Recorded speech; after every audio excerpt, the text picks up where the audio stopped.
呢個有問題啦，好簡單。即係呢一個即係等於即係佢哋而家大陸慶祝即係解放呢個百萬農奴，即係呢一個西藏50年咁，即係呢個又係即係完全係大話嚟咯，因為即係西藏絕對冇100萬農奴咯，即係冇可能有100萬農奴咯。你知唔知西藏嘅地形係點咧？即係西藏嘅地形咧，其實咧就係能夠耕作嘅地方，就全部喺山谷入邊，因為個地形高到某一點咧，就耕唔到田嘅。冚唪係畜牧嘅嗰啲地方係畜牧咧，係唔能夠長期要人哋做，要好多人做奴隸嘅，因為你俾隻馬嗰個嘢俾羊俾堆羊佢硬咗啦嘛，佢唔會翻嚟，一出門口之後佢就唔翻嚟嗰啲，你點追到佢先得啊？咁同埋喺網度都講啦，即係話呢一個。西藏係中國嘅領土，由元朝開始數起，呢個真係好可笑嘅。點解可笑？我講幾個理由俾大家聽。第一就係即係中國同埋西藏都係蒙古人軍力所及嘅地方。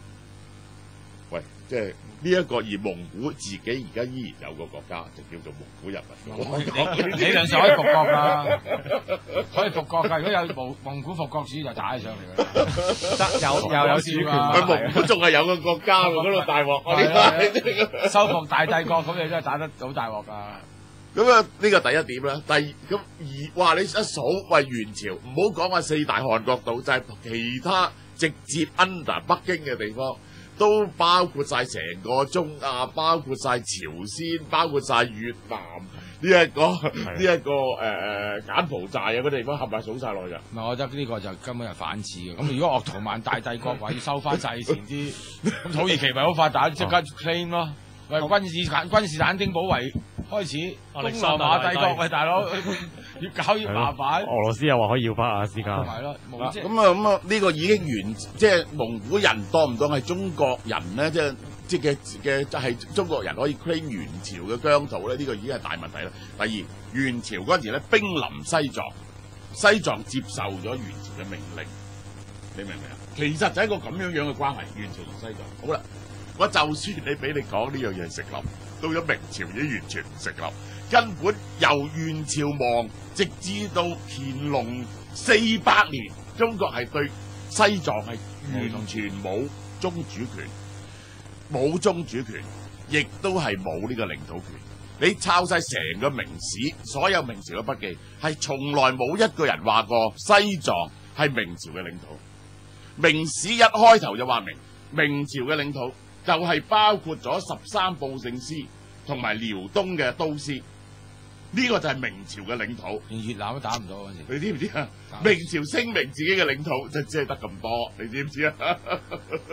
呢個根據中國人全部中國人寫嘅歷史，中國人寫嘅筆記，係直至到近幾十年先有人 claim 呢一個西藏係中國傳統嘅領土，你知唔知啊？同埋先生以總好啦，咁我哋睇喺明史入邊。好清楚，領土第一部分，第二部分係屬國，係遠啲嘅。屬國已經係即係朝鮮啊、安南啊嗰啲咁嘅地方，即係經常嚟朝貢啊。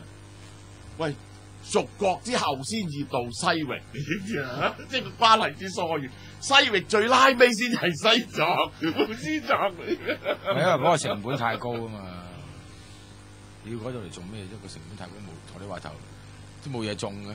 如果遊牧民族最大問題咧，佢比起內蒙古或者新疆咧，嗰啲人就話：喂，咁會歸化，就係西藏從來都冇歸化。係啊，佢有自己文化。從來都冇歸化。今日如果啲漢人喺西藏都係好似候鳥咁樣樣，即係咧夏天就嚟，秋天咧就硬咗去。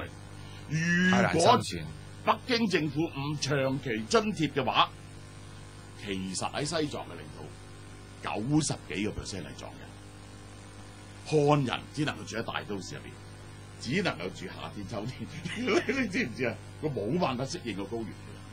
佢最大問題，內蒙古咁人哋吹你唔脹㗎，因為你漢人多過蒙古人。你知唔知啊？真係歸化，嗰啲漢人係長期喺度住㗎嘛。對新疆嚟講，漢人都好多。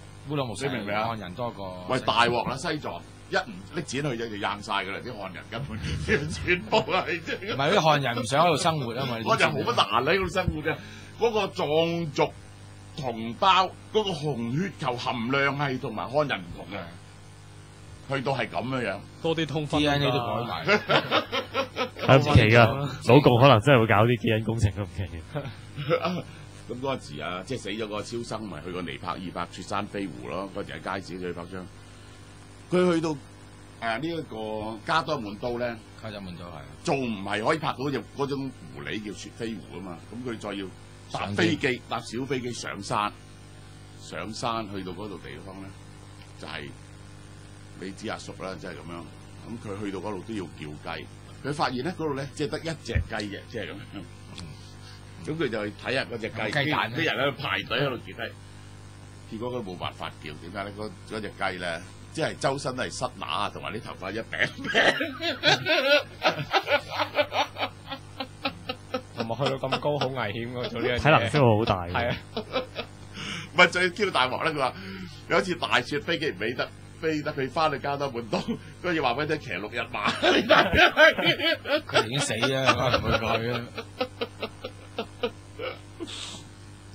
即係話咧，其實咧可以 dispute 嘅就係由乾隆入藏19年開始，因為如果入藏57條入邊咧，就有係根據嗰57條咧係有實質嘅管治嚟嘅，即係藩屬同埋真正嘅領土係好難分嘅喺國際上面。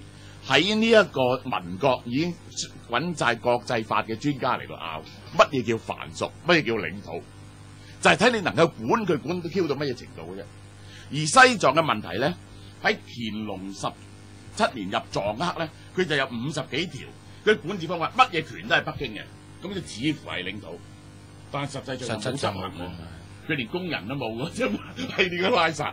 咁而最大鑊西藏嘅 counter claim 係乜嘢嘢咧？就係咧，自從清朝一亡咗之後咧，有幾十年啊，拉薩係一個漢人都冇，而拉薩咧西藏係號稱自己獨立，係啊，前後幾十年。東藏不過好遲先至有正式外交關係。東藏西47藏年先至印度先承認。咁東藏西藏都咁，但係根據國際法嚟講，其實國際法係點樣咧？你唔能夠 claim 歷史嘅領土嘅，因為你每個人都 claim 歷史嘅領土，全世界都冇 Q 咁多 Q 領土啦，即係咁樣。咁只係 de facto 嘅領土 ，de facto 嘅領土係由幾時嘅 de facto 領土係不能用武力改變，我唔能夠有隨時可以容許你用武力改變咯。咁咪即係而家打得啦，即係咁樣係。大約係20世紀初期度啦，大家就尊重嗰個時期嘅領土。之後咧，尤其是第一次世界大戰有國聯之後，任何嘅武力改變都係不能接受嘅。如果唔經過民主程序係，唔經過雙方協商係。喂，你唔能夠而家去打完，呢個係我嘅現實領土嗱，你唔做咩又攞翻，即係咁樣唔得噶嘛？但你又唔能夠 go back to 歷史噶嘛？你知唔知啊？每個人歷史上都有個好輝煌嘅時間嘅，夾埋咪幾個地球咯，即係個領土係即係咁樣，係咪啊？所以咧，大約嗰條線係咁。而家所以西藏最大嘅問題就係民國嗰陣時，中華民國嗰陣時候，去到50幾年，有30幾年。西藏基本上係完全獨立嘅，西藏係號稱獨立嘅。如果國際法嚟講，西藏號稱獨立咁耐咧，你就攞唔到，除非你不停抗議話西藏係我嘅。喺國際法嚟講，人哋攞你要不停話，喂，呢個我喎，你係我喎，即係好似釣魚台咁，你唔出聲幾十年咧，咁就當係日本㗎啦，你明唔明啊？咁中國咧係冇承認過西藏係獨立嘅呢個事實，所以咧呢樣嘢咧就變咗 arguable。我話唔係西藏嘅領土唔係不可以爭議。西藏領土係可以爭議，而中國而家中國統有呢個領土權最大嘅根據就係由50幾年到而家有50年係實質實質管治嚟啊嘛，呢一個實質統治你不能夠兜呢樣嘢啊嘛。